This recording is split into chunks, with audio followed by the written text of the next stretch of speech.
Excellence, Monsieur le Président de la République démocratique du Congo, chef de l'État, commandant suprême des forces armées et de la police nationale congolaise.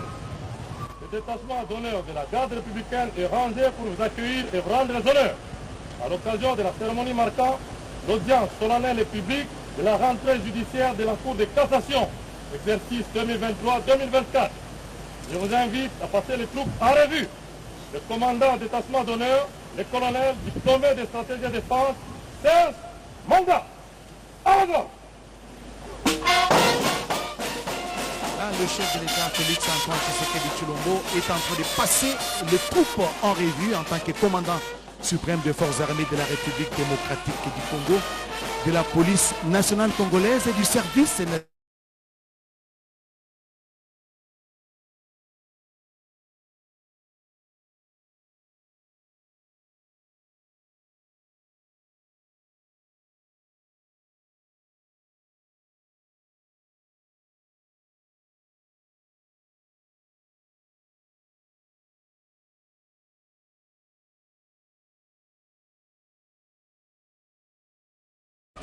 Ont été promus.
kubwa yenye pungi kidogo itaweza kufungua milango yake. Ni kusema kwamba sherehe hiyo ya rentrée judiciaire ambayo wahamzi mbalimbali wataweza hivi kufungua mwanzo ya kazi yao, na katika sherehe hiyo hotuba 3 itaweza kusomwa ya kuangalia namna gani wataweza kufanya kazi yao, ila mwaliko maalumu ni Rais wa Jamhuri ya Kidemokrasia ya Kongo Félix Antoine Tshisekedi Tshilombo. Tunamuona pale ameingia katika nyumba ya mikutano ya Palais du Peuple kisha kupata heshima ya kijeshi.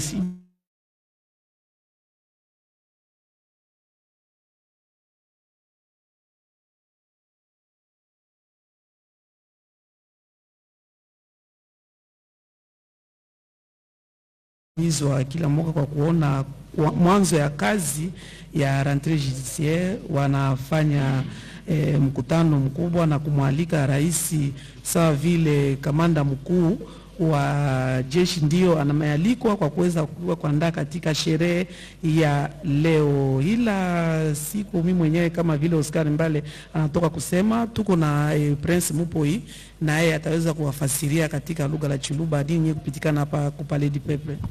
Oui, Prince Mupoi, n'est-ce pas, en Chiluba. Et yo, si tu veux nous parler un peu en Chiluba, qu'est-ce qui se passe exactement ici au Palais du Peuple?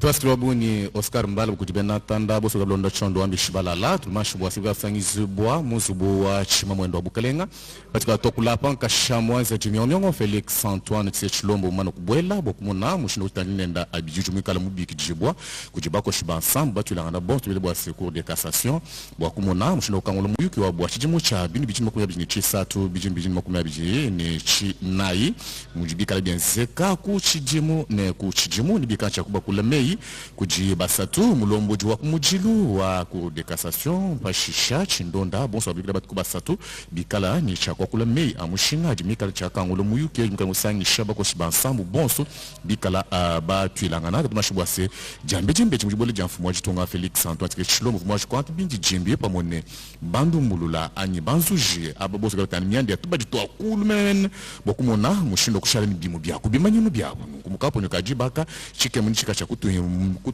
kutuibwa bokumona mushindo kutwadija muyuki chena kana shito pamone Matie Mujibangu wika cha kuvijibena tanda muchikoso chena bwalu cha jikaranga jamfu mwa jitonga Felix Antoine Tshisekedi mumwabe.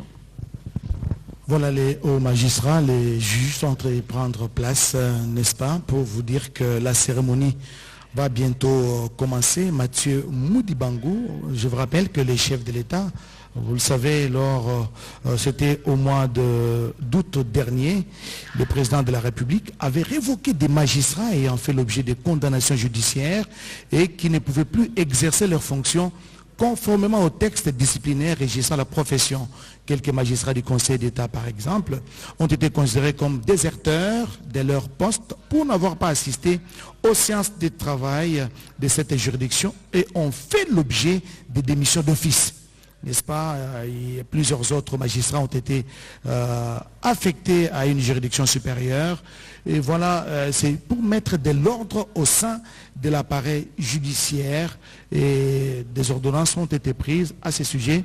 Nous n'en sommes pas encore là et aujourd'hui, nous parlons justement de la rentrée judiciaire pour l'exercice 2023-2024 à la Cour des cassations. Je l'ai dit tantôt que la Cour des cassations avait pour mission ou a pour mission d'unifier et de contrôler l'interprétation des lois. Il a comme premier président Ndomba Kabeya Eliléon. Vous le verrez tout à l'heure parce qu'il sera le premier à prononcer les discours, n'est-ce pas? Il sera suivi par le procureur général près cette juridiction qui va prononcer son réquisitoire. Il s'agit de Firmin Mambou Vondé et s'en suivra la mercuriale, n'est-ce pas? La mercuriale du bâtonnier national, Michel Chebele, qui est bâtonnier national, justement, Michel Chebele Makoba.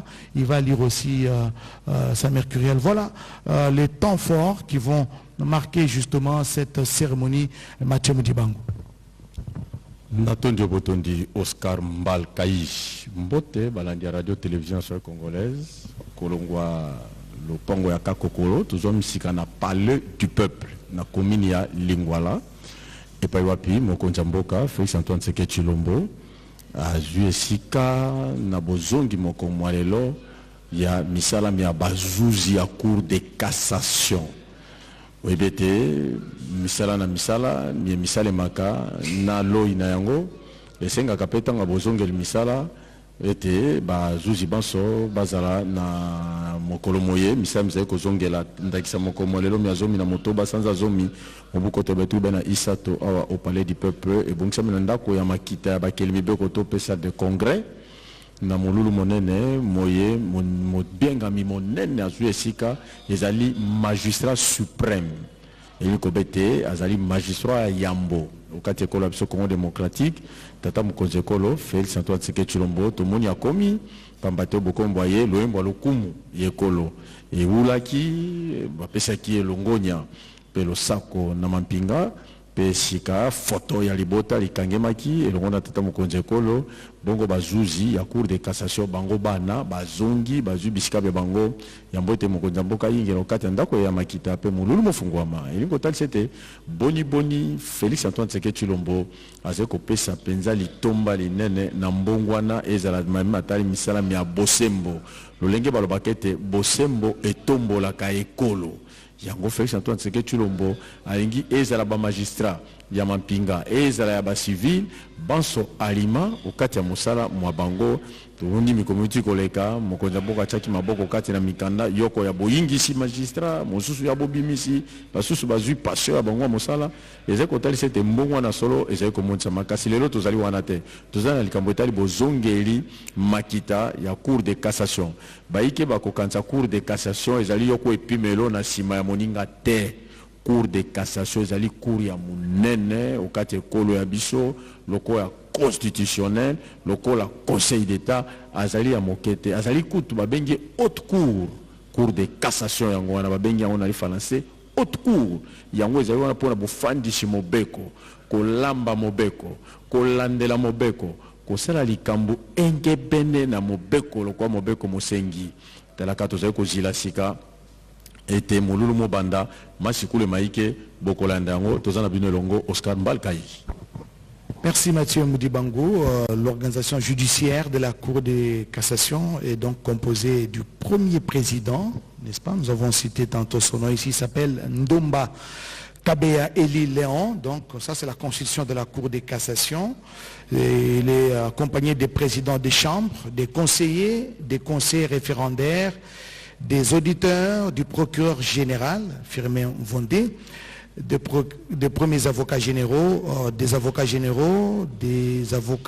généraux référendaires, et la liste n'est pas exhaustive, à l'exception du président de la Cour de cassation et du commissaire du gouvernement après la dite Cour, dont l'appartenance au Conseil supérieur du pouvoir judiciaire est un attribut de leurs fonctions respectives. Les membres du Conseil sont élus ou désignés pour une durée de 3 ans renouvelable une fois. Ça, c'est la durée justement du mandat des juges de la Cour des cassations. Et voilà, les juges que vous voyez devant vous, devant vos petits écrans, ce sont justement les juges de la Cour des cassations. Ils sont là, ils ont fait une photo de famille avec le chef de l'État à son entrée ici dans le hall du Palais du Peuple. Les juges de la Cour de cassation qui ont un mandat de 3 ans, renouvelable une fois. Et voilà. Donc la rentrée judiciaire de ce jour, donc de la Cour de cassation, pour l'exercice 2023-2024, sera comme invité d'honneur, n'est-ce pas, le président de la République, le magistrat suprême, Félix Antoine Tshisekedi Tshilombo. Selon les us et coutumes, lui ne prend que part, il assiste, il ne prend pas la parole. Et il y aura 3 prises de parole. La première, ça sera donc le discours du premier président de la Cour de cassation, en l'occurrence Ndomba Kabea Eli Léon. Il sera suivi par le mot ou les réquisitoires du procureur général près cette juridiction. Nous avons cité Firmin Mambou Vondé, et enfin ça sera la mercuriale du bâtonnier national, donc du président des avocats, n'est-ce pas? Il s'appelle Maître Chebele Makoba Michel. Il a remplacé Matadi Nenga, n'est-ce pas, qui a travaillé pendant plusieurs années à la tête de l'ordre des avocats au niveau national. Voilà, le décor est planté. Nous n'attendons que l'entrée dans l'hémicycle du Palais du Peuple du président de la République, du magistrat suprême, le chef de l'État, Félix Antoine Tshisekedi Tshilombo. Je vous signale qu'il est déjà, parce qu'il a un bureau ici à l'Assemblée nationale, il est dans son bureau, en attendant que le protocole ne les convie à entrer dans la salle. Et voilà plusieurs personnalités. Là, c'est Colette Tchomba, n'est-ce pas, qui est à l'Assemblée nationale, députée nationale. Elle est rapporteure adjointe à l'Assemblée nationale. Il y a les hommes en toge qui sont là, les hauts magistrats et des juges de différentes juridictions qui sont ici présentes pour prendre part à cette cérémonie de rentrée judiciaire de la Cour de cassation pour l'exercice 2023-2024. Nous allons nous rendre dans l'espace Congo central, n'est-ce pas? Nous allons nous rendre dans qui nous a voté à Matadi, à Boma, cette fois-ci avec Geneviève Kumba pour l'équipe Congo. Matondo mingi pangia Moscar samuna mikonge mepesa mu bampangia luzolo betke awa na Palais du Peuple kisika betke na kuvingila kuvutuka ya kisalu ya Cour de cassation betke na kumona mfumu ya insi andina kena kukota samu andi matana kikuma samu kwenda Rwanda pangia. Oui, Geneviève, là c'est l'entrée du président de la République Félix Antoine Tshisekedi Tshilombo, l'entrée dans l'hémicycle. Et la manifestation peut donc commencer. Le premiers citoyens, les magistrats suprêmes du pays. Nous avons cité Félix Antoine Tshisekedi Tshilombo, vient de faire son entrée et il prend place à la tribune aux côtés des juges de la Cour de cassation. Et c'est la rentrée, l'audience solennelle.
Nous vous prions de nous asseoir.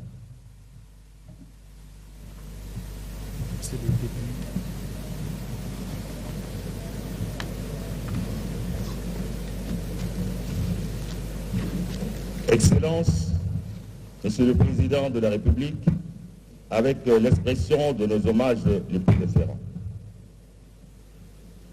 Honorable Président de l'Assemblée nationale, Honorable Président du Sénat, Monsieur le Premier ministre, chef du gouvernement, Mesdames et Messieurs les membres du Bureau du Conseil supérieur de la magistrature, Monsieur le Président du Conseil économique et social, Messieurs les présidents des institutions d'appui à la démocratie, Excellences, Mesdames et Messieurs les ambassadeurs, chefs des missions diplomatiques et représentants des organismes internationaux, Monsieur le Premier Président de la Cour de comptes, Monsieur le Président de l'Assemblée provinciale de Kinshasa, Monsieur le Procureur général de la République du Congo, Monsieur le Président de la Cour suprême de la République du Congo, Mesdames et Messieurs, distingués invités.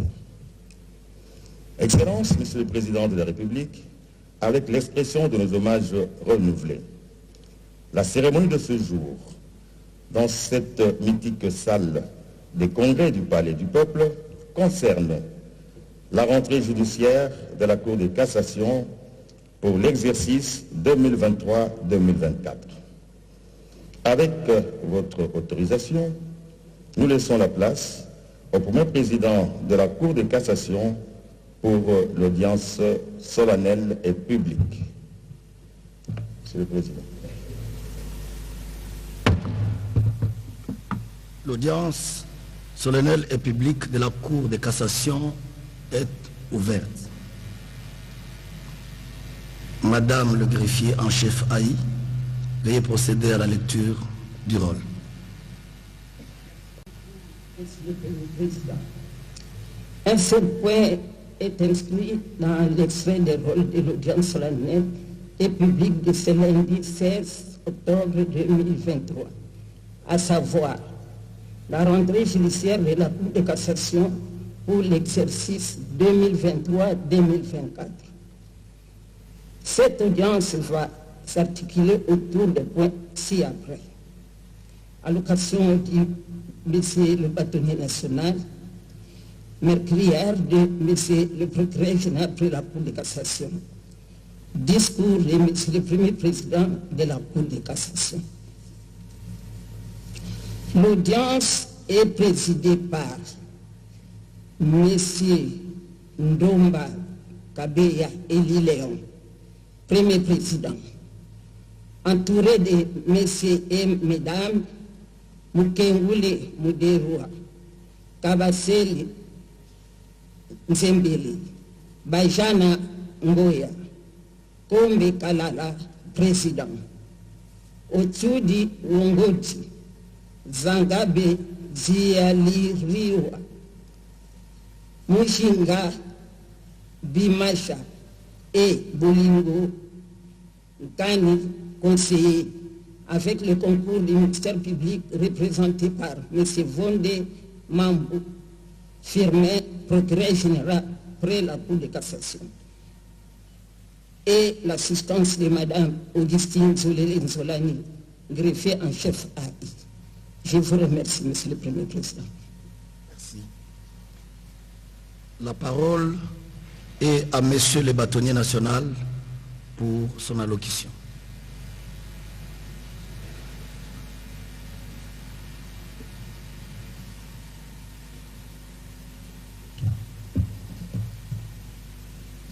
Excellence, Monsieur le Président de la République, chef de l'État, avec l'expression de mes hommages les plus déférents. Honorable Président de l'Assemblée nationale, Honorable Président du Sénat, Monsieur le Premier ministre, chef du gouvernement, Honorables députés et sénateurs, Madame la ministre de la Justice et garde des Sceaux, Mesdames et Messieurs les membres du gouvernement, Monsieur le Président de la Cour constitutionnelle et Président du Conseil supérieur de la magistrature, Monsieur le Procureur général près la Cour constitutionnelle, Monsieur le Premier Président de la Cour de cassation, Monsieur le Procureur général près la Cour de cassation, Madame la Première Présidente du Conseil d'État, Monsieur le Procureur général près le Conseil d'État, Monsieur le Premier Président de la Haute Cour militaire, Monsieur l'Auditeur général de Forces armées congolaises, Mesdames et Messieurs les magistrats, Mesdames et Messieurs les avocats, mes chers et honorés confrères, Mesdames et Messieurs en vos qualités et titres respectifs. Au terme de l'article 64 de la loi organique numéro 13/011-B du 11 avril 2013 portant organisation, fonctionnement et compétences des juridictions de l'ordre judiciaire, le 15 octobre de chaque année, la Cour de cassation s'est réunie en audience solennelle et publique au cours de laquelle le Premier Président prononce un discours, le Procureur général une mercuriale et le bâtonnier près la Cour de cassation une allocution. Le 15 octobre de cette année, tombant un dimanche, l'audience solennelle de la rentrée judiciaire de votre Cour a lieu ce jour. Pour cette audience et par ma voix, l'Ordre national des avocats a jugé utile d'aborder encore un sujet à caractère éminemment social, à savoir la pension de retraite du magistrat congolais, plaidoyer pour l'amélioration des conditions de vie du retraité. Pourquoi le choix d'un tel sujet? Tout simplement parce qu'après la retraite du magistrat, il y a toute une vie. L'avocat est le défenseur de tout le monde, y compris le magistrat lui-même.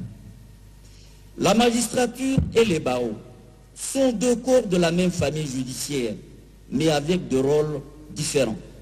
Et d'ailleurs, les animateurs de ces deux corps viennent de la même faculté, celle du droit.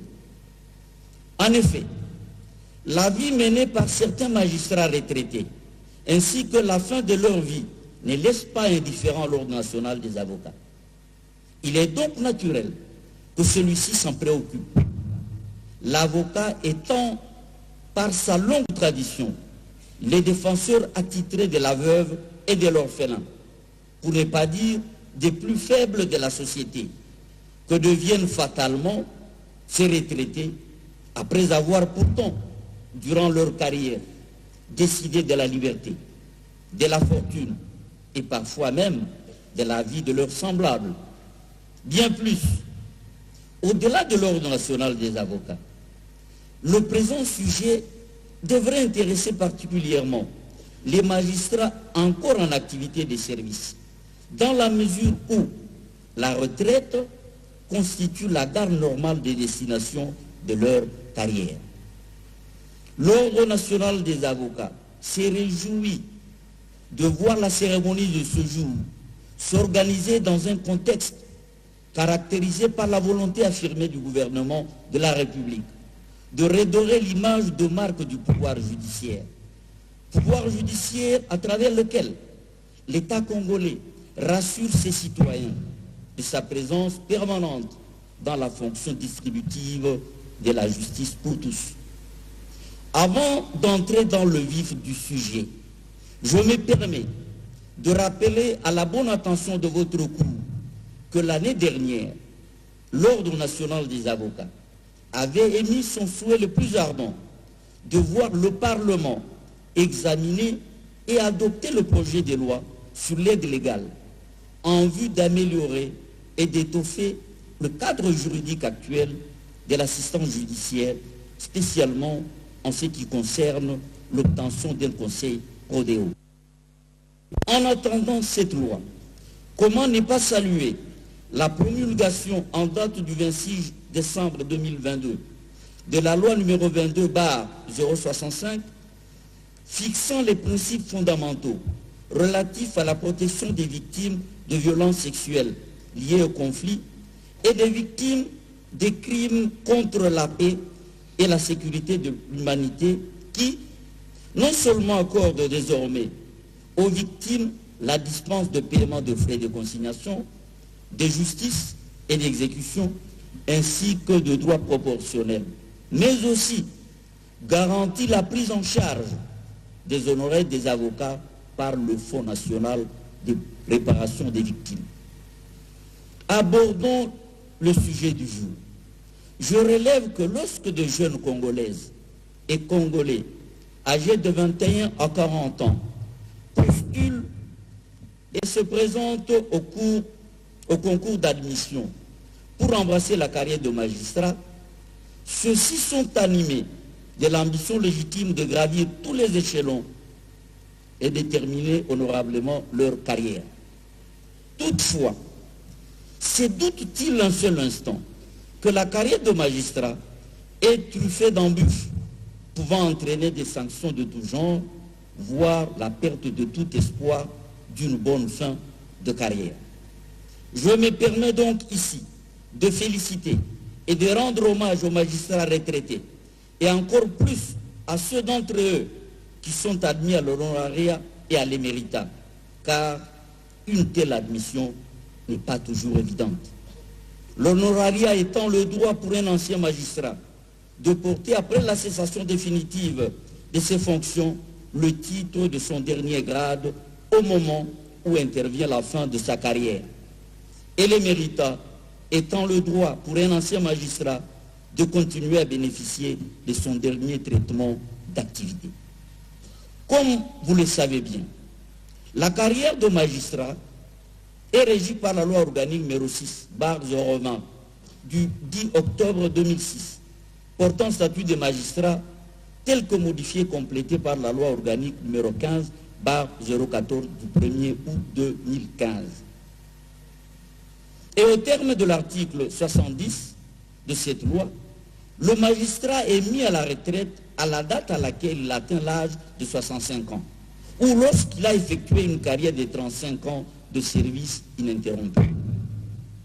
Toutefois, en ce qui concerne spécialement le magistrat de la Cour de cassation, du Conseil d'État et des parquets généraux pour ces juridictions, la limite d'âge pour sa retraite est fixée à 70 ans.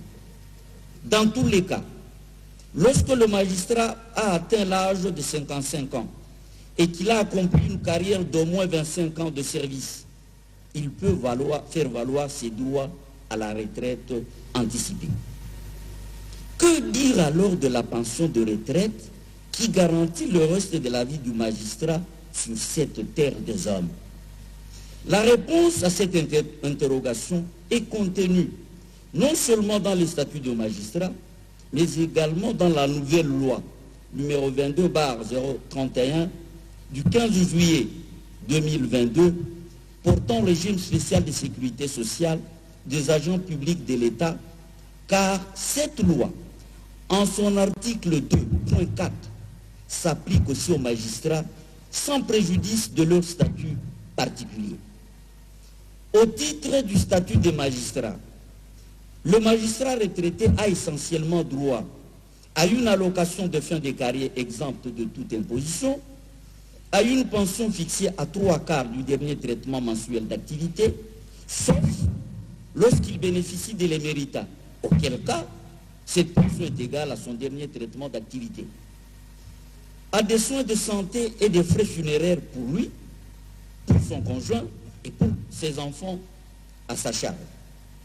Et lorsque le barème des traitements des magistrats en activité et de service subit une augmentation, la pension de retraite est revue dans les mêmes proportions. Pour plus de clarté, il faudrait retenir qu'au terme du statut de magistrat, le magistrat retraité bénéficie selon les cas de 3/4 ou de la totalité du traitement attaché à son dernier grade. Il est donc établi que l'amélioration de la pension de retraite perçue au titre du statut de magistrat est totalement dépendante de l'augmentation du traitement des magistrats en activité de service.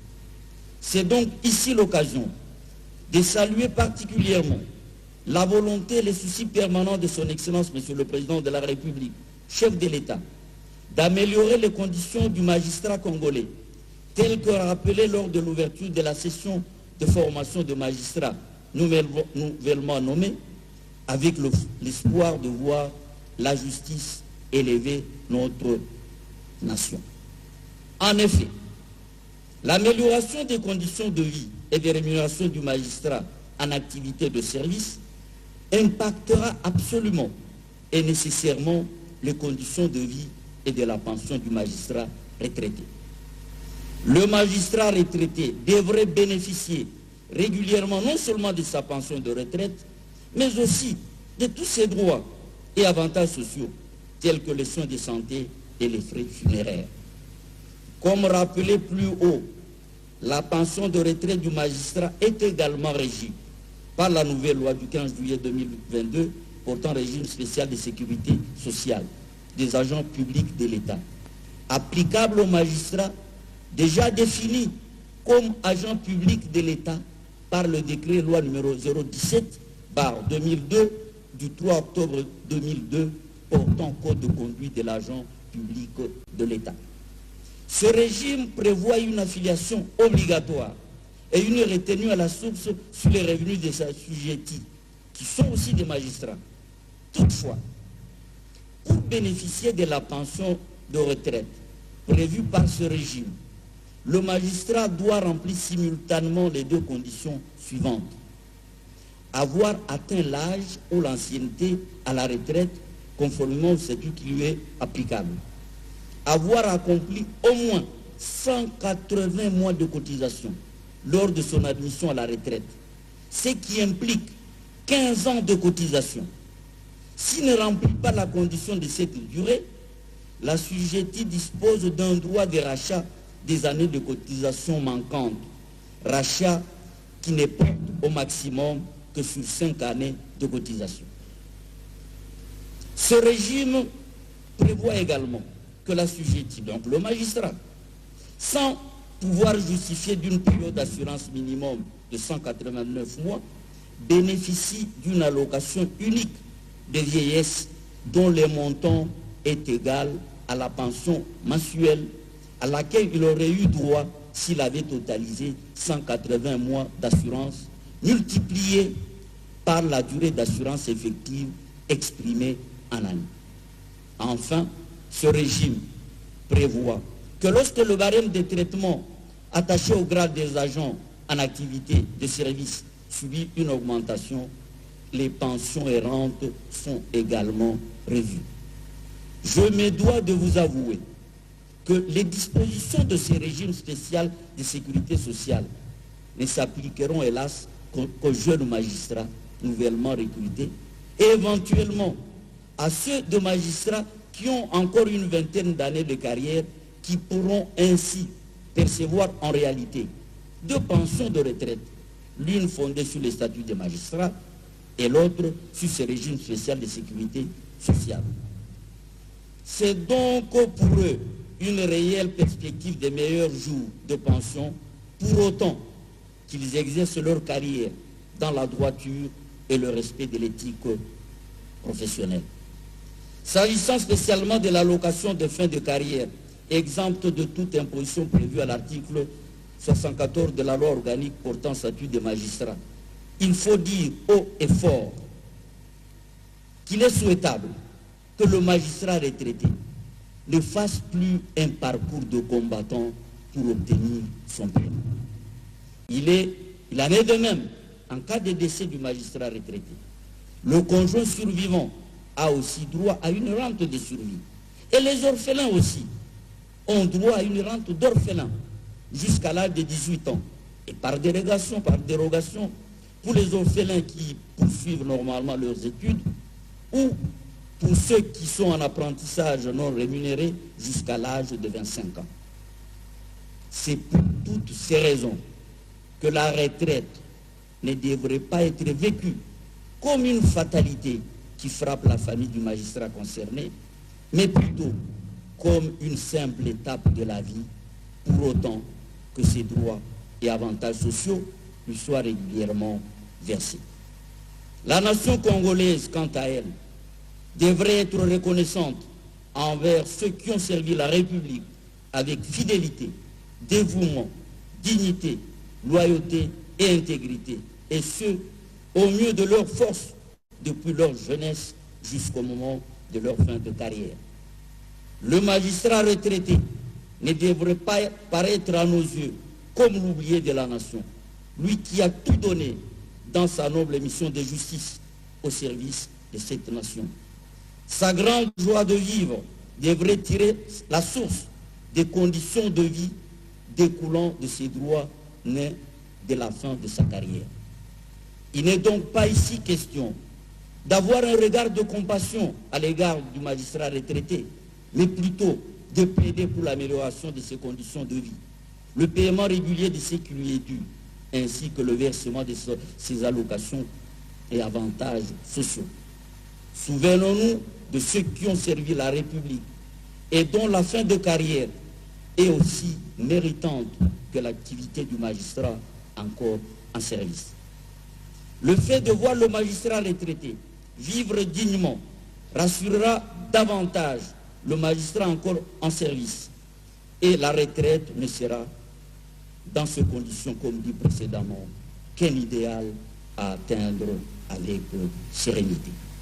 Puisse ce cri être entendu, afin de voir la pension de retraite du magistrat congolais être améliorée et tous ses droits lui être régulièrement versés, car j'observe, j'affirme et je confirme qu'après la carrière, il y a toute une vie que constitue la retraite. Pour toutes ces raisons et considérations, je plaide pour la reprise des travaux de votre cours jeudi et je vous remercie.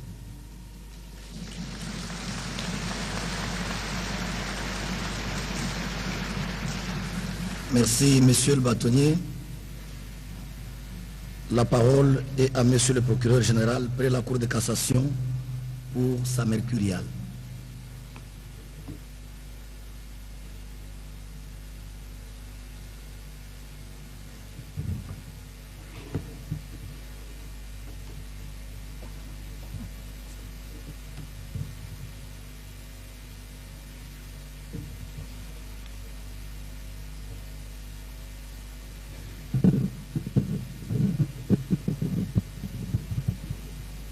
Excellence, Monsieur le Président de la République, chef de l'État, magistrat suprême, avec l'expression de mes hommages les plus déférents.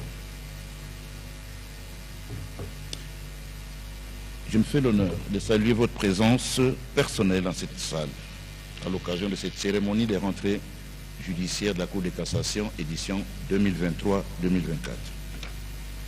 En effet, depuis votre avènement à la magistrature suprême, vous faites de l'état de droit votre cheval de bataille.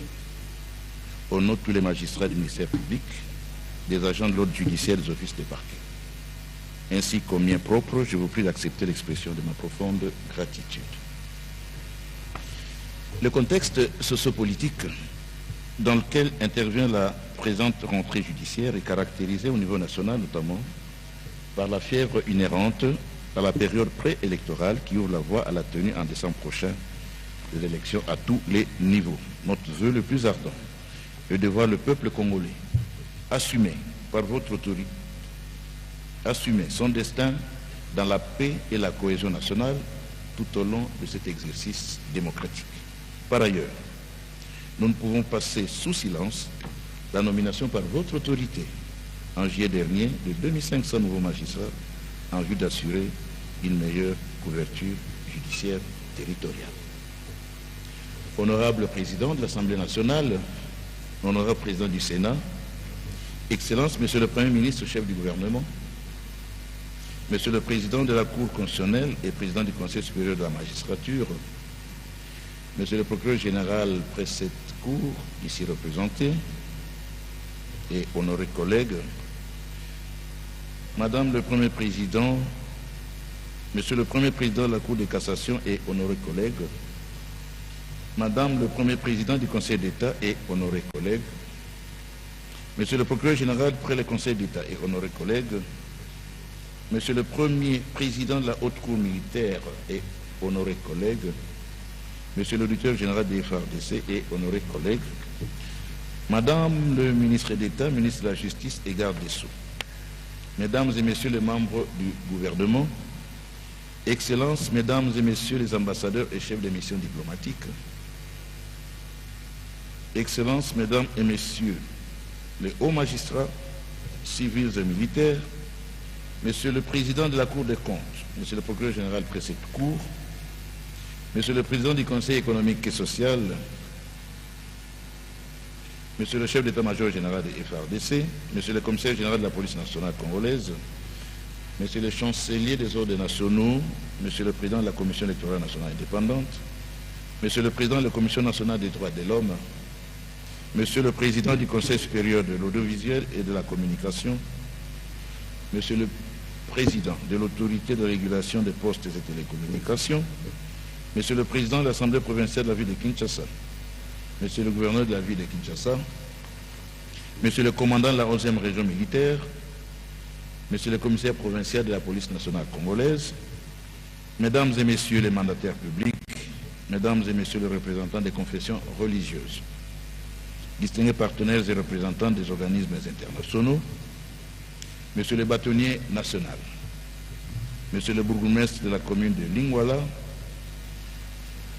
Mesdames et Messieurs les magistrats et très chers collègues, Mesdames et Messieurs les agents et fonctionnaires de l'ordre judiciaire, Mesdames et Messieurs les avocats, distingués invités en vos titres et qualités respectifs, Monsieur le Premier Président de la Cour suprême de la République sœur du Congo, Monsieur le Procureur général près cette Cour de la République du Congo en face, Mesdames, Mesdemoiselles et Messieurs, votre présence dans cette auguste salle, en réponse à notre invitation, nous permet de comprendre que les combats en vue de l'amélioration de l'administration de la justice dans notre pays a du prix à vos yeux. Elle est à la fois interpellatrice et rassurante au-delà de l'intérêt bien affiché de votre Excellence, Monsieur le chef de l'État, sur la lutte que vous avez engagée, celle de promouvoir l'état de droit dans notre pays. Soyez-en remerciés. Conformément au prescrit des articles 153, alinéa 1er de la Constitution et 64 de la loi organique, numéro 13/011-B du 11 avril 2013 portant organisation, fonctionnement et compétences de juridiction de l'ordre judiciaire, le procureur général près la Cour de cassation prononce une mercuriale à l'occasion de la rentrée solennelle de la Cour de cassation tenue le 15 octobre de chaque année. L'année dernière, à la même date, ou à la date d'aujourd'hui -1, j'ai parlé du rôle du ministère public face à la liberté d'expression dans un état de droit pour fustiger la mauvaise conception de cette prérogative de la part de ceux qui la confondent avec le libertinage illimité sans encadrement normatif. Que des commentaires en sens divers après la rentrée judiciaire de l'année écoulée, au cours de laquelle j'avais axé le thème de ma mercuriale sur les libertés d'expression, constitutionnellement protégées, et l'attitude du ministère public, organe de la loi, à qui il revenait la mission de faire respecter ces dispositions, tant constitutionnelles que légales, qui contiennent en leur sein les limites tout aussi constitutionnelles que légales, qui, une fois franchies, se transforment en libertinage.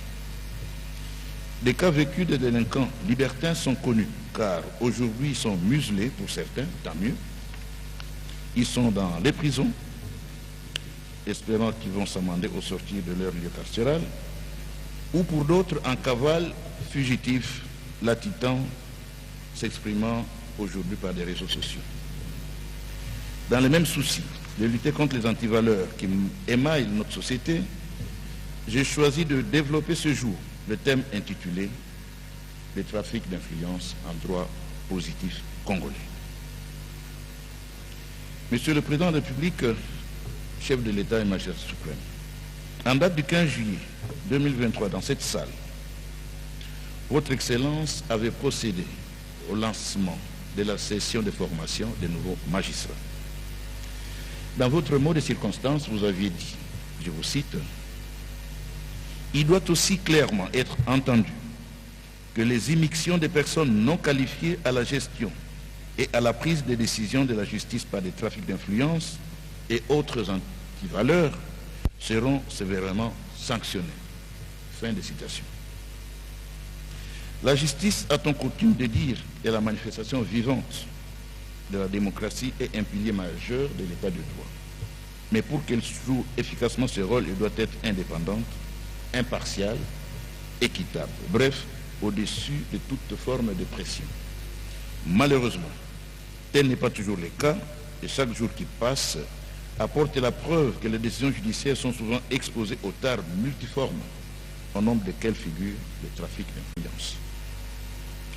Le trafic d'influence existe dans divers milieux politiques, administratifs, judiciaires, économiques, etc. Mais ci et là, il passe sournoisement inaperçu, comme s'il s'agissait d'une pratique normale. Hélas. Concernant particulièrement le milieu judiciaire, le trafic d'influence est l'une des pesanteurs qui tire la justice vers le bas, et à ce titre, il doit être combattu à différents niveaux du processus judiciaire. Dans les lignes qui suivent, nous allons affirmer que le trafic d'influence constitue une infraction à la loi pénale congolaise, une infraction quelque peu oubliée, voire méconnue du grand public.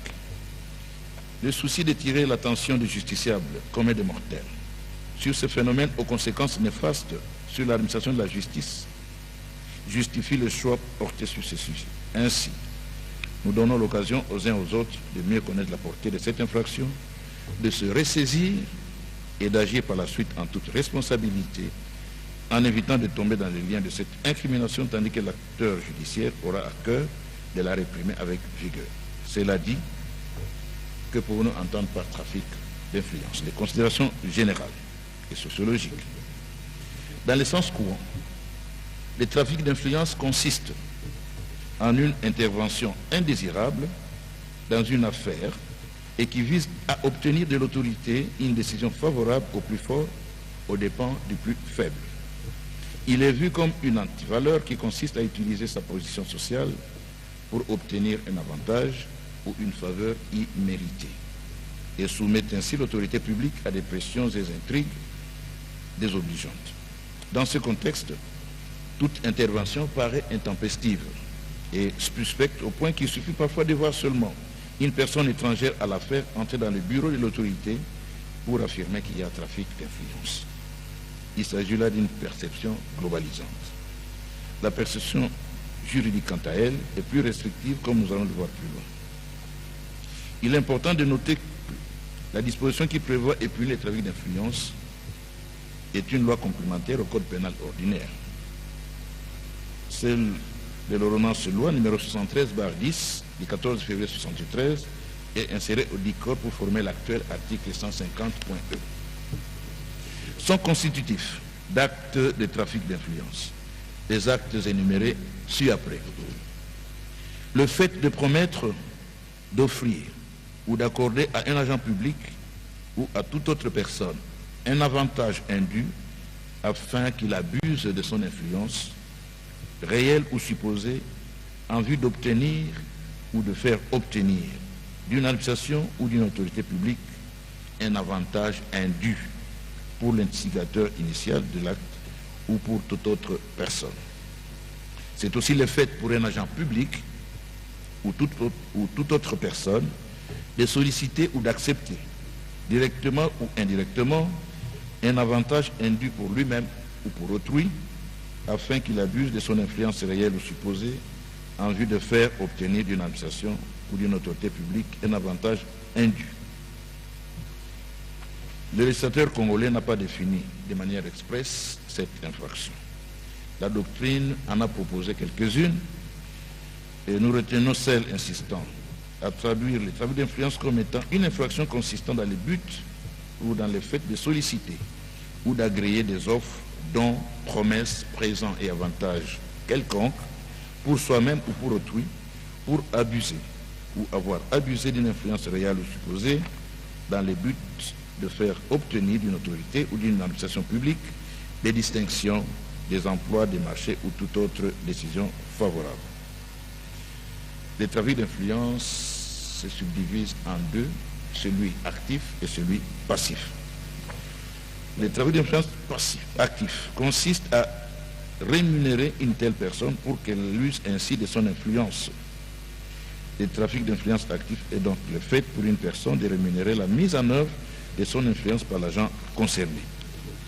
Le trafic d'influence passif est le fait pour cet agent de se laisser acheter pour user de son influence. De ce qui précède, le trafic d'influence présuppose que le comportement attendu de l'intermédiaire n'est pas de son pouvoir et dans le langage populaire, ce dernier est appelé commissionnaire.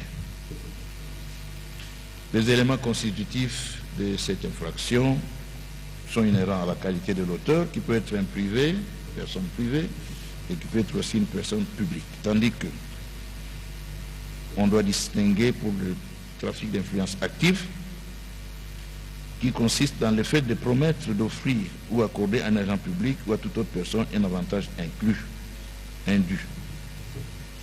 Nous donnons ici l'exemple d'une société qui concourt pour un marché de fourniture de biens à l'État. Son dossier est incomplet. Elle verse l'argent à M. B, un personnage bien connu dans le milieu des marchés publics, et lui demande d'abuser de son influence auprès de la commission d'appel d'offres afin que les marchés lui soient nécessairement attribués. Les marchés lui sera attribué au mépris des clauses obligeantes de passation de marché. Le trafic d'influence aura donc dévié la solution qui aurait dû être trouvée. Le trafic d'influence passif. Ici, l'auteur est la personne qui accepte en contrepartie des offres, promesses et autres dons de jouer l'intermédiaire entre le bénéficiaire et la cible. Exemple. Un monsieur X, qui est un grand commerçant, pour raison de prestige, il a besoin d'une décoration officielle. Informé de cette situation, B, qui est un fonctionnaire à la chancellerie nationale, des ordres nationaux, sollicite et obtient auprès du précité X de l'argent afin de mettre en jeu son influence au sein de la chancellerie pour arracher une décision favorable à X au mépris des conditions prévues par la loi. Là, ce n'est qu'un exemple que j'ai pris, s'il vous plaît. La cible, c'est la personne qui détient le pouvoir de décision et doit être une autorité administrative publique ou judiciaire. La cible, malheureusement, ne tombe pas sous les coups de l'infraction des trafics d'influence qui ne concerne que les deux trafiquants actifs et passifs. Néanmoins, elle sera poursuivie des infractions découlant des actes illégaux qu'elle aura posés à la suite de l'influence exercée sur elle. Il en est ainsi si elle était consciente de l'illégalité de l'acte qu'elle posait, arrestation arbitraire, concussion, abstention coupable, etc. Et dans ce cas, les trafiquants actifs et passifs en seront les co-auteurs. L'élément matériel dans le trafic d'influence se caractérise par des promesses, des offres ou des avantages indus. L'avantage indu est constitué par les faveurs énumérées à l'alinéa 2 de l'article 150P du Code pénal livre 2. Il peut s'agir par exemple d'un recrutement, d'une affectation, d'une promotion, du classement sans suite d'un dossier, d'un envoi de dossier en fixation d'audience, d'une arrestation ou d'une libération provisoire ou d'une main levée de la détention préventive, d'un acquittement, d'une condamnation, d'une dispense de paiement de frais de justice, d'une abstention et d'un exercice ou d'un exercice d'une voie de recours en violation de la loi. Alors que la sollicitation, qui est une offre de pacte de trafic d'influence, l'agrément caractérise la conclusion du pacte dont les suites sont à nouveau indifférentes, les délits étant également formels. Pour cela, il est exigé de la personne l'existence qui dispose d'une influence ou qu'elle puisse analyser. L'influence supposée signifie qu'il importe peu que la personne sollicitée puisse obtenir concrètement l'avantage requis. L'élément moral se retrouve dans l'avantage indu qui est illégal. Le préjudice est beaucoup plus social que matériel en raison du péril que le trafic d'influence fait courir à la moralité. Le régime répressif, l'auteur de cette infraction est puni de 6 mois à 3 ans de servitude pénale et d'une amende de 100 000 à 1 million de francs congolais constant ou d'une de ces peines seulement. L'infraction de trafic d'influence est apparentée à 2 autres infractions. Nous citons la corruption ainsi que l'escroquerie. Les rapprochements les plus significatifs concernent la corruption qui présente un risque sérieux de confusion lors de la qualification des faits en droit. Parmi tant d'autres définitions de la corruption, nous pouvons retenir que c'est le fait pour un agent public de solliciter ou d'agréer des dons, présents ou avantages pour accomplir ou s'abstenir d'accomplir un acte de sa fonction, soit pour un administré et le solliciter dans le même but. La loi distingue entre la corruption passive et la corruption active.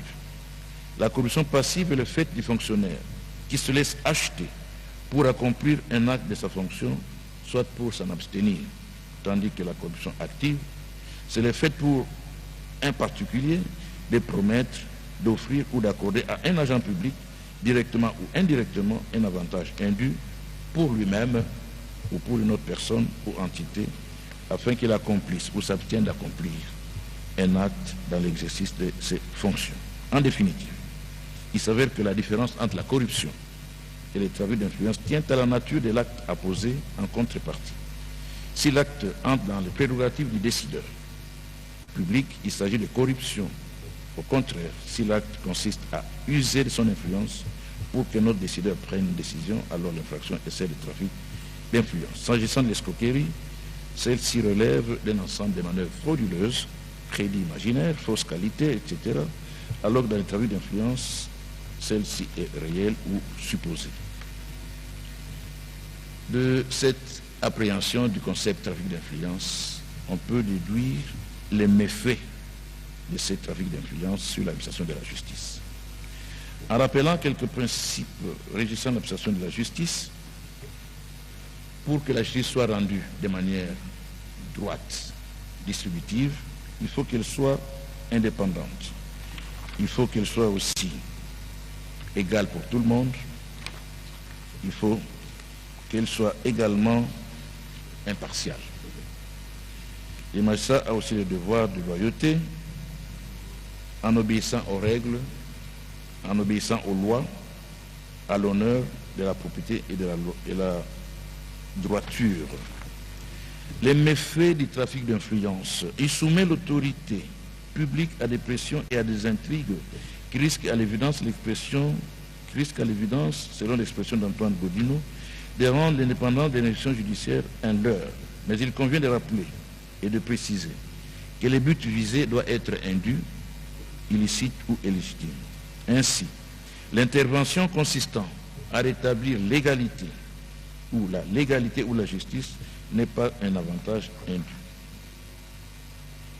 Le trafic d'influence se pratique souvent dans 2 phases, la phase préjuridictionnelle et la phase juridictionnelle. Au niveau de la phase préjuridictionnelle, nous y avons l'officier de police judiciaire ainsi que l'officier du ministère public. L'officier du ministère public,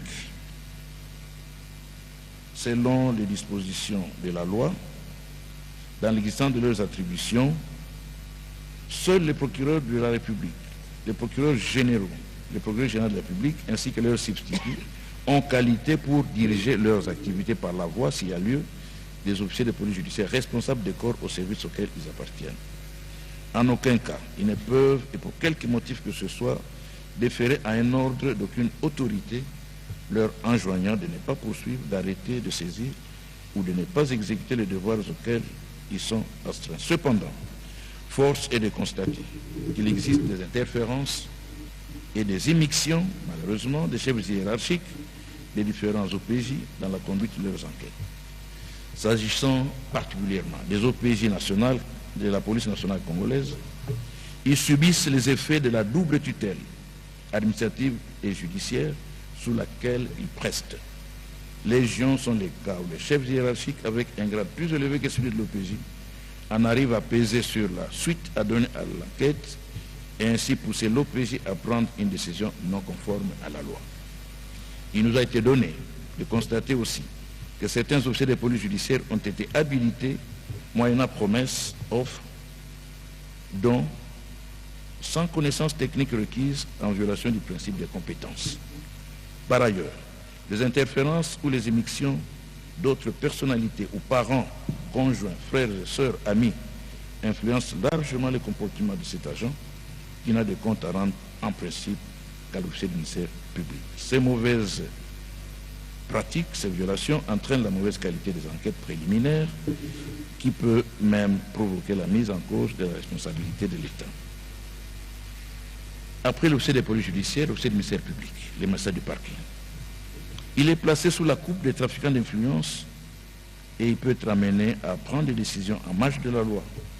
On constate ainsi des classements injustes sans suite de certains dossiers, la levée inopportune d'une détention, l'envoi néfaste de certains dossiers en fixation, en l'absence d'infraction, ou d'une manière générale à bâcler l'instruction, ce qui est de nature à favoriser l'impunité de certains délinquants. Il existe aussi le trafic d'influence au niveau juridictionnel, à la phase des tribunaux. Là, ce sont les greffiers et les juges. Le greffier s'illustre dans ses pratiques en marge de la loi, notamment la signification irrégulière des exploits, entraînant la lenteur dans la prise de décision judiciaire, l'abstention de procéder à la notification des parties, bloquant ainsi la suite de l'instruction. Plusieurs dossiers se voient ainsi renvoyés au rôle général suite au défaut des parties. Les refus à dessein de délivrer des actes de procédure, la perte intentionnelle des dossiers, des indiscrétions dans la gestion des dossiers, les refus de siéger ou le fait de disparaître pour rendre ainsi la juridiction dans les possibilités de siéger, le fait de poser des actes qui ne relèvent pas de sa compétence matérielle ou territoriale.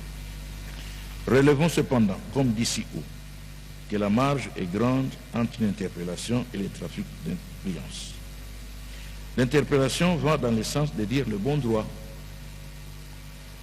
Et monsieur appelle un magistrat ou voit une autorité judiciaire en lui disant « Vous voyez, monsieur le magistrat, si au regard de telles dispositions légales, la position prise par votre compétence ne peut pas fléchir.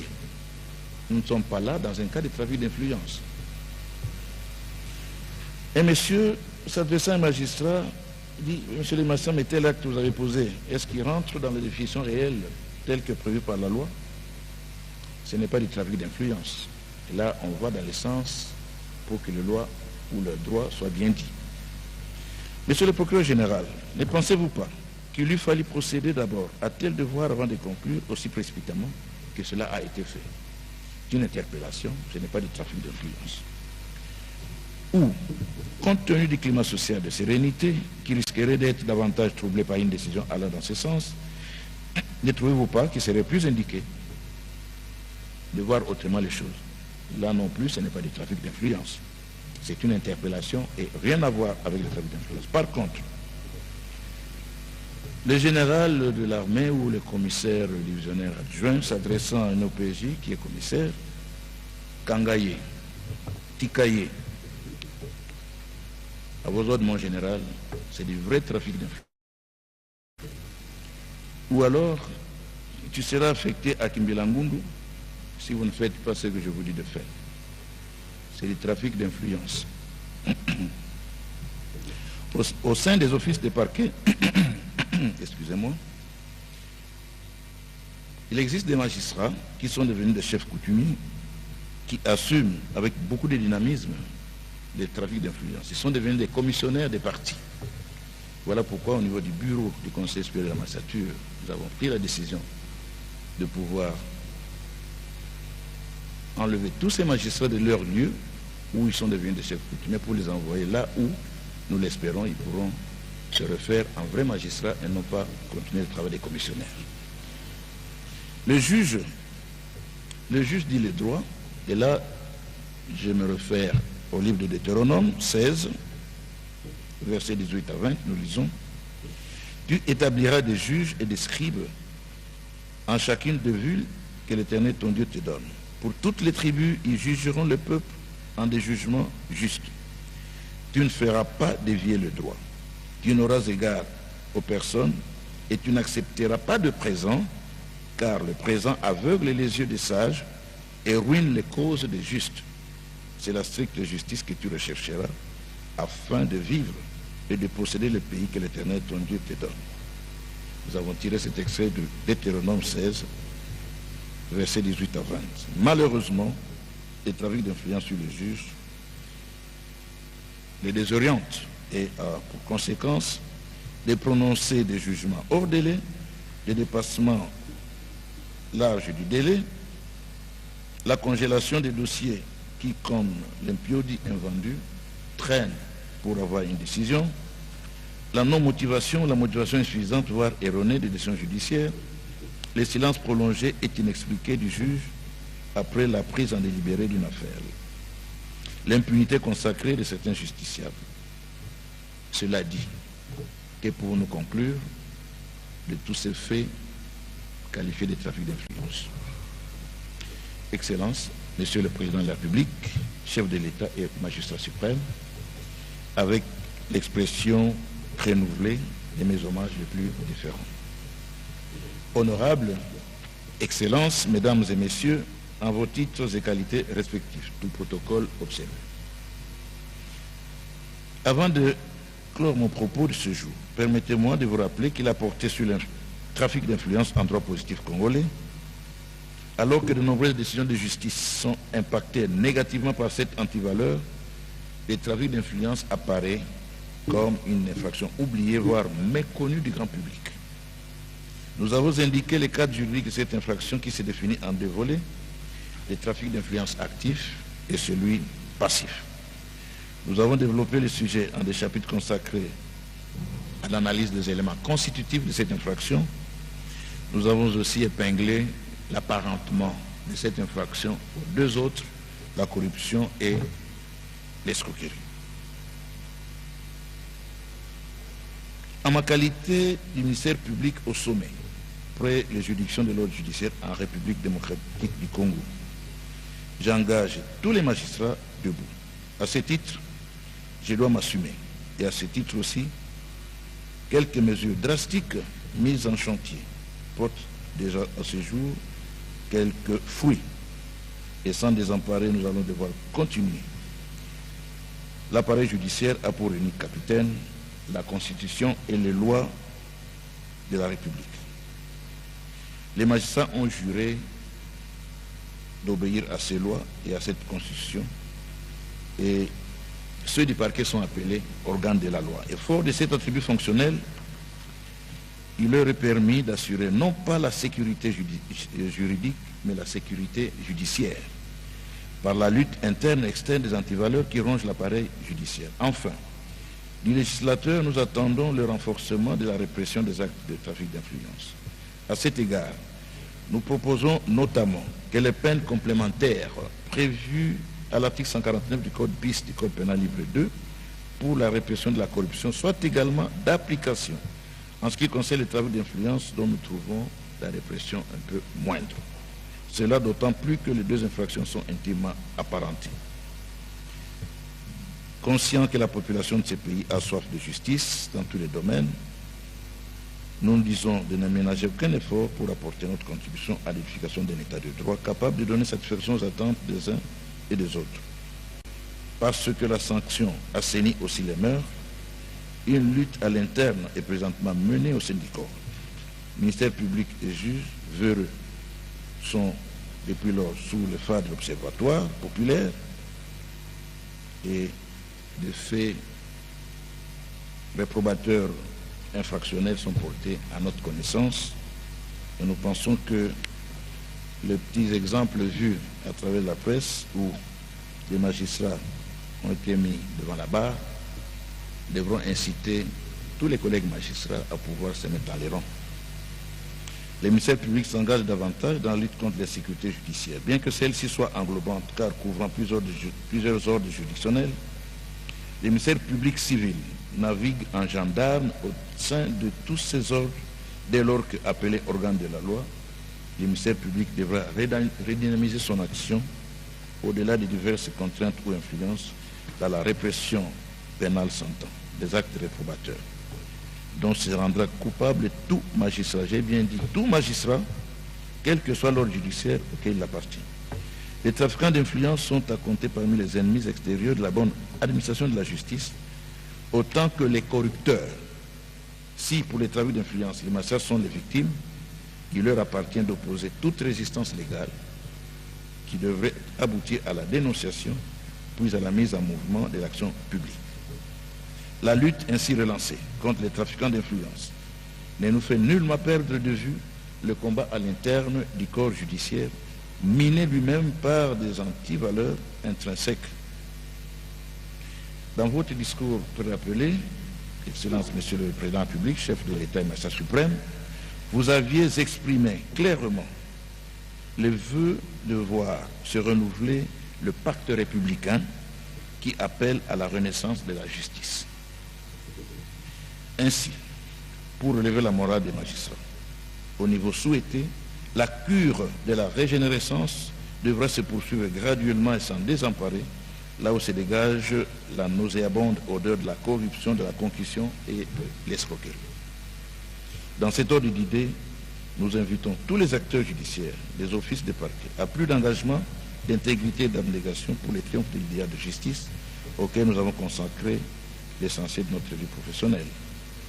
Pour le président de la République, chef de l'État, magistrat suprême, je requiers qu'il plaise à la Cour de cassation de déclarer qu'elle reprend ses travaux. Que vive la République démocratique du Congo et que notre Dieu bénisse notre pays. Je vous remercie.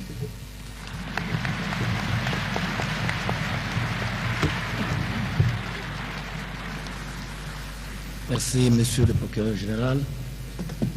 À présent, je prends la parole pour mon discours. Excellence, Monsieur le Président de la République, chef de l'État et magistrat suprême, avec l'expression de mes hommages les plus déférents, l'audience solennelle et publique de ce jour répond à l'exigence consignée à l'article 64 alinéa 1 de la loi organique numéro 13/011-B du 11 avril 2013 portant organisation, fonctionnement et compétences des juridictions de l'ordre judiciaire qui dispose: le 15 octobre de chaque année, la Cour de cassation se réunit en audience solennelle et publique au cours de laquelle le premier président prononce un discours, le procureur général une mercuriale et les bâtonniers du barreau près la Cour de cassation une allocution. La date précitée ayant été un dimanche, hier donc, cette audience se tient ce lundi 16 octobre, plus prochain jour ouvrable, et ce, en vertu de la loi.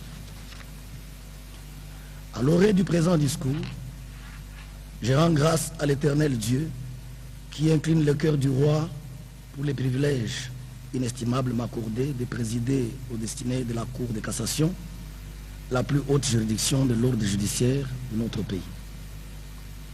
Aussi, permettez-moi, Excellence, Monsieur le Président de la République, chef de l'État et magistrat suprême, de vous témoigner ma profonde gratitude, car votre plus haute autorité a daigné faire confiance à ma modeste personne, en me confiant la lourde mission de redorer les blasons longtemps ternis de la justice au sein du dit ordre.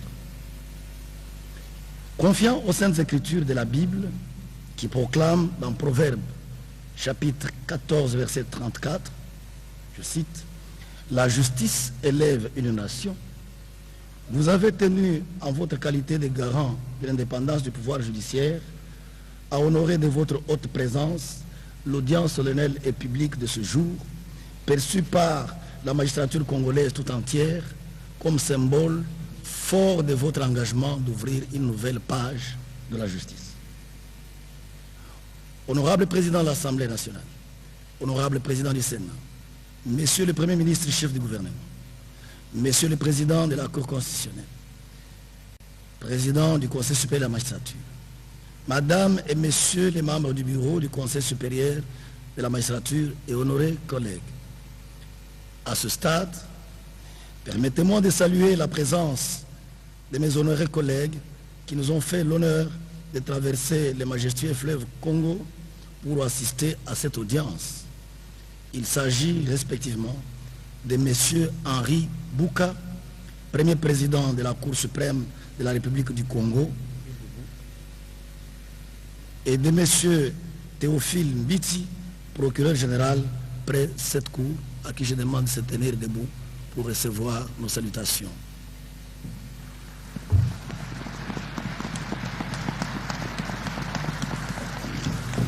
Monsieur le Premier Président et honorés collègues, Monsieur le Procureur général et honorés collègues, votre présence marque l'importance du dialogue des juges du fait de l'appartenance de nos cours respectives à l'association des hautes juridictions de cassation des pays ayant en partage l'usage du français. Davantage, et nous nous en félicitons, elle traduit l'importance des liens de fraternité qui unissent nos deux pays respectifs, la République du Congo et la République démocratique du Congo, ainsi que nos deux chefs d'État, leurs excellences, Denis Sassou Nguesso et Félix Antoine Tshisekedi Tshilombo, qui partagent les mêmes valeurs sur le rôle de la justice dans un État de droit. Honorables députés, nationaux et sénateurs, Mesdames et Messieurs les membres du gouvernement, Madame le ministre d'État, ministre de la Justice et garde des Sceaux, Monsieur le Président de la Cour des comptes, Monsieur le Procureur général près cette Cour, Mesdames et Messieurs les hauts magistrats civils et militaires, Monsieur le Président du Conseil économique et social, Monsieur le Président de la Commission électorale nationale indépendante, Monsieur le Président du Conseil supérieur de l'audiovisuel et de la communication, Monsieur le Président de la Commission nationale des droits de l'homme, Monsieur le Président du Conseil national de suivi de l'accord et du processus électoral, Excellences, Mesdames et Messieurs les ambassadeurs et chefs des missions diplomatiques et consulaires, Messieurs le chef d'état-major général des forces armées de la République démocratique du Congo, Monsieur le commissaire général de la police nationale congolaise, Monsieur le chancelier des ordres nationaux, Monsieur le bâtonnier national, Monsieur le président de l'Assemblée provinciale de la ville de Kinshasa, Monsieur le gouverneur de la ville de Kinshasa, Monsieur le commandant de la 11e région militaire, Monsieur le commissaire provincial de la police nationale congolaise, ville de Kinshasa, Monsieur le bourgmestre de la commune de Lingwala, Mesdames et Messieurs les chefs de religion, des confessions religieuses, Mesdames et Messieurs les magistrats et chers collègues, Mesdames et Messieurs les hauts fonctionnaires et agents de l'administration de l'ordre judiciaire, Mesdames et Messieurs les avocats, distingués invités en vos titres et qualités respectifs. Qu'il me soit permis de saluer chaleureusement votre présence à cette audience solennelle et publique et de vous remercier pour votre attachement aux activités de la Cour de cassation. Excellences, Monsieur le Président de la République, chef de l'État et magistrat suprême, avec l'expression réitérée de mes hommages les plus déférents. Il est un principe à valeur constitutionnelle selon lequel la justice est rendue sur l'ensemble du territoire national au nom du peuple. Mais le paradoxe est saisissant. Comment comprendre que le peuple congolais au nom duquel elle est rendue s'en méfie en même temps. D'où la crise de la justice dont on parle depuis longtemps. À ce sujet, Jean-Claude Manguedi, ancien magistrat français, a écrit « La qualité de la justice et la confiance que les citoyens placent en elle ne manquent pas de réjaillir sur l'image qu'ils se font de leur démocratie. Mais, parce que la justice constitue une institution régalienne, elle partage en retour, indépendamment de ses qualités ou de ses défauts propres, la faveur ou la défaveur dont l'État est l'objet et la confiance ou la suspicion qu'il suscite. » Contrairement à l'idée répandue par Denis Salas, d'après laquelle le monde judiciaire ressemble à un bois tordu qu'on parvient difficilement à redresser car il a poussé ainsi au fil des ans, je pense qu'il est possible de relever le défi de la crise de la justice fort d'une flamme d'espérance de sa refondation allumée par votre Excellence. En effet, c'est dans ce contexte que j'accède à la lourde fonction de premier président de la Cour de cassation. J'ai la conviction que ce défi n'est nullement au-dessus de notre commune volonté de restituer à l'ordre judiciaire ses lettres de noblesse. C'est pourquoi je pense, Excellence, Monsieur le Président de la République, chef de l'État et magistrat suprême, accompagner vos efforts en inscrivant au cœur de ma réflexion de ce jour le thème suivant: les obstacles à la justice, facteurs du sous-développement. Dans son ouvrage intitulé « La colère et le courage, plaidoyer contre la corruption pour une république éthique », Jean-Christophe Picard pense qu'en démocratie, lorsque l'on ne fait pas partie de la solution, on fait partie du problème. Et paraphrasant Gandhi, il ajoute « Celui qui voit un problème et qui ne fait rien fait partie du problème. » Pour ma part, j'ai pris la juste mesure des alertes lancées par nos concitoyens, relayées par votre Excellence dans votre communication à la 113e réunion du Conseil des ministres du 15 septembre 2023 relative à la lutte contre les antivaleurs et à la capitalisation des réformes dans le système judiciaire. Par-delà cette interpellation, j'ai perçu le problème et je me suis résolu de faire partie de la solution.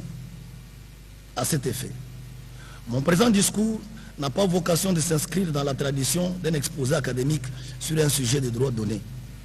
Il est plutôt question d'une perception pratique et concrète de la responsabilité non seulement des acteurs judiciaires et non judiciaires, mais aussi, à certains égards, du législateur dans la déliquescence de la justice congolaise. Ainsi, mon intervention se décline en 2 chapitres. Le premier présentera de manière non exhaustive les principaux obstacles à la justice et le second, quant à lui, sera constitué de réponses sous forme de suggestions pour redresser notre justice. Et il s'en suivra naturellement une conclusion résumant l'essentiel de ma communication. Définition des concepts et identification des obstacles à la justice. Sans m'attarder sur la définition des concepts justice et sous-développement, il me semble pertinent de me limiter ici à identifier quelques obstacles à la justice, car ils sont multiples et variés, dont les plus récurrents sont ceux que vous avez qualifiés sous peu de cancer de la corruption, qu'il faut à tout prix combattre comme nous combattons la maladie, comme nous combattons la famine. L'indiscipline, le trafic d'influence et les moyens dérisoires alloués au pouvoir judiciaire pour son fonctionnement, ainsi que dans une certaine mesure, quelques dispositions légales qui suscitent des difficultés. En ce qui concerne la corruption comme premier facteur, l'état des lieux sur l'administration de la justice congolaise révèle une antivaleur transversale dans les chefs de tous les acteurs judiciaires, à savoir la corruption. À charge des magistrats, la corruption est caractérisée notamment par le comportement ci-après. 1. Mise dans les tiroirs des dossiers pris en délibéré ou communiqués pour avis, et ce, dans l'attente des sollicitations des justiciables. 2. Réouverture des débats fantaisistes faute pour les justiciables de n'avoir pas tenu les promesses de corruption faites. 3. Privation de liberté par déplacement systématique sous mandat d'arrêt provisoire en violation des conditions légalement fixées et selon toute évidence pour des considérations étrangères à une bonne administration de la justice. 4. Confection de faux jugements en matière immobilière ou foncière en participation criminelle avec des réseaux mafieux impliquant greffiers, avocats, conservateurs des titres immobiliers, agents du cadastre ou de l'urbanisme et habitat, notaires, etc. 5. Favoritisme de certains chefs de juridiction ou d'office de parquet à l'égard de certains magistrats, appelés magistrats de confiance, non pas pour un travail de qualité qu'ils abattent, mais plutôt pour leur rapporter les fruits de la corruption.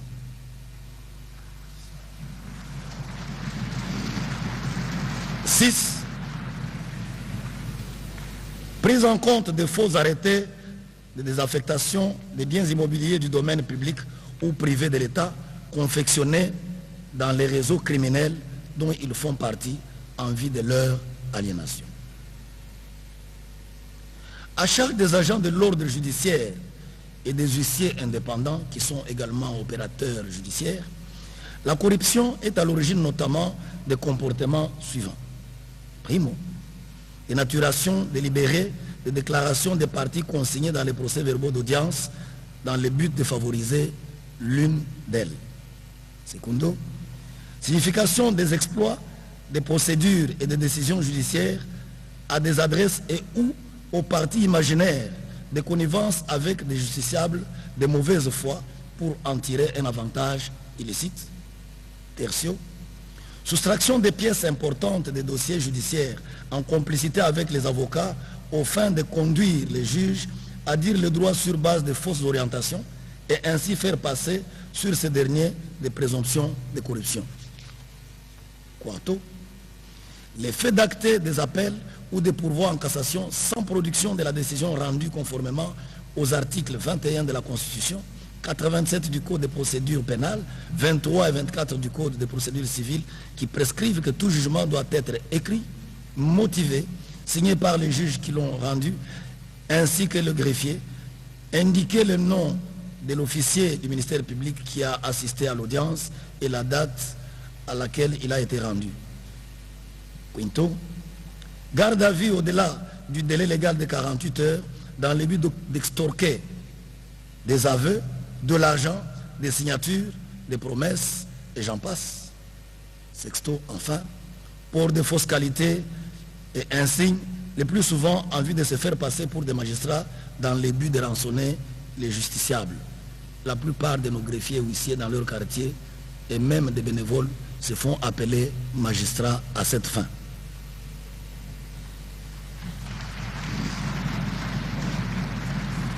À charge des avocats, une autre catégorie des opérateurs judiciaires, la corruption bat en brèche la noblesse de leur profession au regard notamment des exemples ci-après.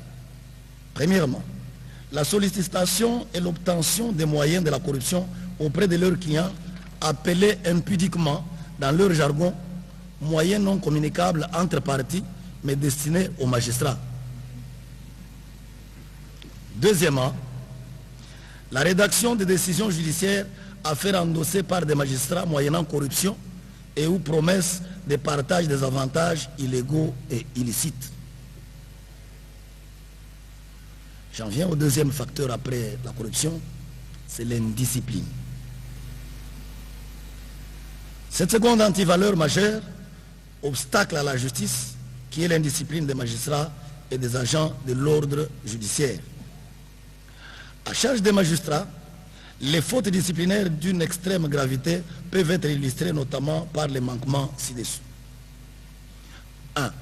Manquement au devoir de diligence, traduit par l'effet de délais déraisonnables dans les prononcés de décisions judiciaires au point que dans les jargons du palais, certains juges sont qualifiés de congélateurs ou de chambres froides parce qu'ils gardent des dossiers pris en délibéré pendant des mois, voire des années.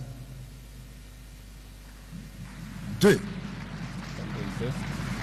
Manquement à l'obligation de loyauté à l'égard de la hiérarchie, caractérisé notamment par le non-respect des instructions souvent réitérées quant aux heures de début des audiences et ou des plénières, car au lieu de 9 heures ou 10 heures, comme prévu par la loi, elle commence parfois à des heures indéterminées. 3. Manquement à l'exigence d'honneur et de dignité, consistant entre autres dans la conduite en état d'ivresse, la consommation de boissons fortement alcoolisées dans une habitude d'intempérance persistante et plus gravement, chargé d'encadrer les étudiants et les étudiantes à l'occasion des stages académiques, à les harceler sexuellement, voire à adopter les comportements déviants envers leurs collègues de sexe opposé ou de même sexe, le fait de partager dans les réseaux sociaux des informations ou des images incompatibles à l'honneur et à la dignité de leurs fonctions. 4. Manquement au devoir de probité, basé notamment sur le fait d'entretenir des relations amicales avec les musiciens, lesquels peuvent s'avérer incompatibles avec la profession. Je fais allusion au phénomène Libanga. 5. Enfin, manquement au devoir de réserve, basé sur le fait de mettre en public des opinions politiques et ou sportives, voire même sur des dossiers en cours de traitement, à charge des agents de l'ordre judiciaire. À l'instar des magistrats, les agents de l'ordre judiciaire se rendent également coupables de plusieurs manquements constitutifs de fautes qui impactent sur la bonne administration de la justice, sous l'œil impuissant de leurs chefs hiérarchiques qui détiennent sur eux le pouvoir disciplinaire. À titre illustratif, ils se rendent coupables notamment des manquements ci-après. 1. Inexécution des devoirs prescrits lors des audiences. 2. Non prise en compte des observations formulées lors des inspections. 3. Transmission des extraits de rôle au parquet hors délai. 4. Transmission tardive des dossiers communiqués au ministère public pour avis. Et enfin 5. Transmission tardive des dossiers pris en délibéré à la chambre de jugement. En ce qui concerne le trafic d'influence des acteurs non judiciaires comme facteur, obstacle à la justice, les obstacles à la justice ne sont pas uniquement imputables aux acteurs judiciaires, mais également à ceux non judiciaires qui, eux, opèrent souvent dans l'ombre en recourant au trafic d'influence qui constitue une infraction, comme vient de le dire M. le procureur général de la Cour de cassation dans sa mercuriale. Moyennant un autre facteur, ce sont les moyens financiers dérisoires alloués au pouvoir judiciaire. Excellence, Monsieur le Président de la République, chef de l'État et magistrat suprême, avec l'expression renouvelée de mes hommages les plus déférents. Lors de votre allocution à l'occasion de l'ouverture de la session de formation de 2500 nouveaux magistrats civils et militaires le 15 juillet 2023, vous avez rappelé par conviction et dans votre vision de bâtir un état de droit, le rôle primordial assigné et attendu de la justice dans le relèvement et le développement de notre nation. Aussi, tout en affirmant que sans la justice, il n'y a pas de développement, vous avez engagé le gouvernement de la République à travailler avec le Conseil supérieur de la magistrature, organe de gestion du pouvoir judiciaire, de doter celui-ci des moyens adéquats pour notamment le fonctionnement des juridictions et d'offices des parquets, l'amélioration du traitement des magistrats, les frais de mutation des primes des brousses et surtout la prise en charge médicale et le fonctionnement des chambres de discipline. Tout en espérant que cette en cours d'examen au Parlement, il y a lieu, à mon humble avis, d'identifier à titre indicatif quelques obstacles auxquels notre justice est confrontée, tant au niveau humain que matériel. Au niveau humain, s'agissant des magistrats, leur déploiement dans différents ressorts est tributaire des moyens financiers. Quant aux personnes...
qui est approché pour être corrompu peut utiliser ces moyens pour amener des preuves et ainsi dénoncer toute velléité de corruption et décourager les corrupteurs et les corrompus. Par ailleurs, je pense aussi à l'approche préventive dans laquelle je me suis investi depuis la prise de mes fonctions par la sensibilisation dans tous les ressorts judiciaires en impliquant tous les chefs de juridiction, les agents de l'ordre judiciaire, les barreaux ainsi que les partenaires techniques et financiers du secteur de la justice. Relativement à l'indiscipline, je souscris à l'idée de la réactivation des chambres disciplinaires en ce qui concerne les magistrats, comme vous l'avez souhaité. C'est ici le lieu pour moi de saluer, Excellence, Monsieur le Président de la République, votre recommandation faite lors de la 113e réunion du Conseil des ministres, si haut rappelé, au cours de laquelle votre haute autorité a d'une part réitéré le vœu de l'instauration de la sanction qui requiert un fonctionnement efficient des chambres de discipline au sein du Conseil supérieur de la magistrature et d'autre part, charger le gouvernement à travers les ministères du budget et des finances de tout mettre en œuvre pour la matérialisation de cette recommandation. Aussi, en ce qui concerne les agents de l'ordre judiciaire, il est utile et urgent de révisiter les dispositions statutaires relatives à leur régime disciplinaire afin d'instituer la possibilité pour les chefs de juridiction ou d'office des parquets de constater toute faute disciplinaire à leur charge et d'enclencher la procédure à leur égard. En contrepartie, il va de soi que la responsabilité de ces derniers soit aussi engagée en cas d'abus ou d'excès de pouvoir. Au sujet des moyens financiers alloués au pouvoir judiciaire, je suis d'avis que la mise en œuvre de l'article 149 alinéa 5 de la Constitution sur son autonomie budgétaire par la mise à disposition d'une dotation propre et de nature à résorber les obstacles identifiés à cet effet. En outre, concernant la spoliation du patrimoine foncier et immobilier affecté au pouvoir judiciaire, la création au sein de votre cabinet, par l'ordonnance numéro 22/077 du 27 juin 2022, d'un service spécialisé dénommé Agence nationale pour la protection du patrimoine immobilier de l'État, ANPPIE en sigle, constitue une réponse idoine. Sur ce point, je pense qu'il peut être envisagé la possibilité de récupérer certaines maisons de l'État mises en vente, car, dit-on, qui achète mal n'achète rien du tout et que la fraude corrompt tout. Au sujet des textes légaux, disais-je, sur les immunités de poursuite, il y a urgence de faire évoluer les règles des procédures afin de donner un contenu réel à l'état de droit et ainsi éviter que l'inflation des immunités donne l'impression d'une singulière tolérance à l'égard des dirigeants irresponsables qui ne sont pas dans l'exemplarité qu'impose leur fonction. Sur les renvois à des juridictions pour cause de suspicion légitime, il paraît conforme à la bonne administration de la justice de consacrer le caractère exceptionnel de cette procédure. D'abord, introduire les principes selon lesquels requête sur requête ne vaut, en ce qu'il ne peut être introduit par une même partie plus d'une requête en renvoi des juridictions de la même cause, et ensuite porter le montant de l'amende de 500 000 à 50 millions de francs congolais en cas de non-fondement de la requête afin de dissuader les justiciables et les avocats qui abusent dans le seul but de paralyser la procédure. Mais en attendant une réforme législative en ce sens, il y a lieu pour la Cour de cassation de rendre un arrêt de principe décrétant, d'une part, l'irrecevabilité de la requête lorsqu'elle concerne les mêmes parties et les mêmes objets, et d'autre part, de déclencher sa compétence, de décliner sa compétence et de ne pas donner acte du dépôt de la requête lorsqu'elle vise une procédure pendante devant une chambre de discipline du Conseil supérieur de la magistrature. De même, à la suite de l'irrecevabilité d'une requête pour défaut de mandat donné à un avocat, réitération abusive par celui-ci de la même requête ou en cas de dérobade à la procédure après avoir obtenu un arrêt de donner acte, il s'impose à chacun le devoir de dénoncer ces faits, le cas échéant aux différents conseils de l'ordre des avocats en vue de réguler au plan disciplinaire ces comportements malicieux. Sur l'impossibilité de composer les sièges en cas de carence des juges de paix, je suggère d'instituer au profit du tribunal de paix la possibilité d'assumer au titre de juge un magistrat du parquet, un avocat ou défenseur judiciaire, comme cela est du reste le cas pour le tribunal de grande instance. En outre, il y a lieu d'envisager une modification législative en vue de revenir à la composition à juge unique des tribunaux de paix, celui-ci offrant plusieurs avantages comme au temps où il était d'application, la collégialité du siège s'étant révélée contre-productive. En guise de conclusion, Excellence, Monsieur le Président de la République, chef de l'État et magistrat suprême, avec l'expression renouvelée de mes hommages les plus déférents, distingués invités en vos titres et qualités respectifs, en vous entretenant sur le thème « Les obstacles à la justice, facteurs du sous-développement », j'ai démontré que la qualité de la justice d'un pays est un indicateur de son degré de développement. À cet effet, il me paraissait nécessaire de passer en revue les obstacles tant au niveau des acteurs judiciaires et non judiciaires, des moyens dérisoires alloués au pouvoir judiciaire ainsi qu'au niveau de certaines dispositions légales. De mon analyse, il s'avère que plusieurs antivaleurs, dont la corruption, est la principale gangrène la justice congolaise. Ce constat amer m'a amené à proposer des pistes de solutions pour encourager la dénonciation soutenue par des preuves en vue de faciliter la sanction des auteurs de la corruption. Une emphase a été faite sur la mécanisation et le mécanisme de la prévention de la corruption au sein de l'ordre judiciaire, dans laquelle je me suis d'ores et déjà engagé par la sensibilisation des magistrats et des agents. Le manque de sanctions disciplinaires a également retenu mon attention. À ce sujet, j'ai soutenu la réactivation des chambres disciplinaires quant aux magistrats qui ne s'accommodent pas aux règles statutaires et déontologiques régissant notre profession. De même, pour renforcer la discipline dans les rangs des agents de l'ordre judiciaire, j'ai proposé la révisitation de leur statut afin de conférer aux chefs de juridiction ou aux fils des parquets le pouvoir disciplinaire à leur égard en les rendant tout aussi responsables des éventuels abus et excès de pouvoir. S'agissant des immunités et des poursuites, du renvoi des juridictions pour cause de suspicion légitime et de la composition du siège au niveau du tribunal de paix, qui constitue, à n'en point douter, les obstacles majeurs à la justice, j'ai formulé les propositions tendant à la révision des dispositions légales s'y rapportant.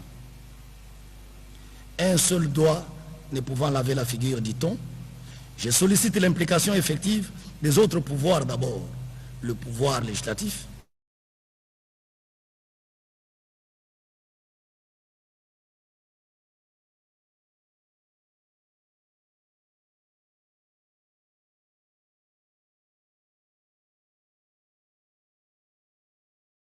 et ensuite au pouvoir exécutif pour disponibiliser les moyens financiers alloués au pouvoir judiciaire. Sur ce, la Cour de cassation reprend ses activités pour l'exercice 2023-2024. Que Dieu bénisse la nation congolaise. Je vous remercie.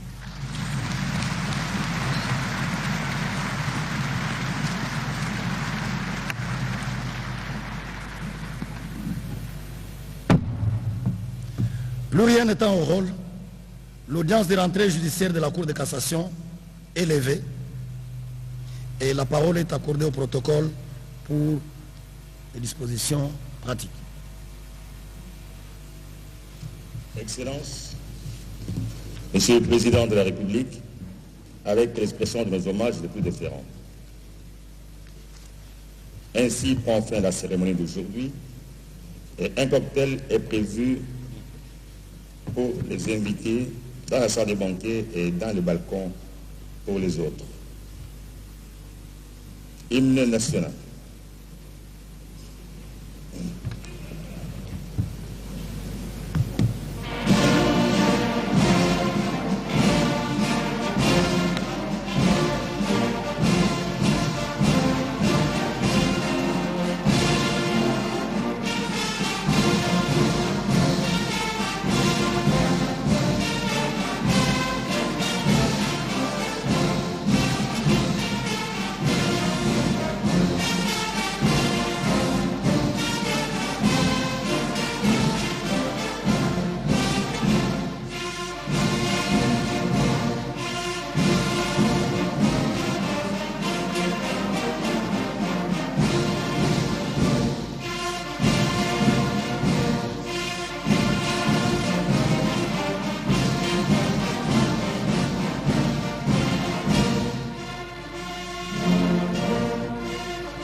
Ainsi prend fin la cérémonie de la rentrée judiciaire de la Cour de cassation pour l'exercice 2023-2024. Une rentrée judiciaire sanctionnée par 3 allocutions. La première, celle du bâtonnier national Michel Chebele Makoba, qui a, dans son allocution, attiré l'attention de l'assistance, notamment du magistrat suprême, le chef de l'État Félix Antoine Tshisekedi Tshilombo, sur la retraite des magistrats congolais. Il a plaidé pour une retraite honorable et en même temps pour l'amélioration des conditions de vie des magistrats. Là, c'est le président de la République qui quitte la salle des congrès du palais du peuple, n'est-ce pas?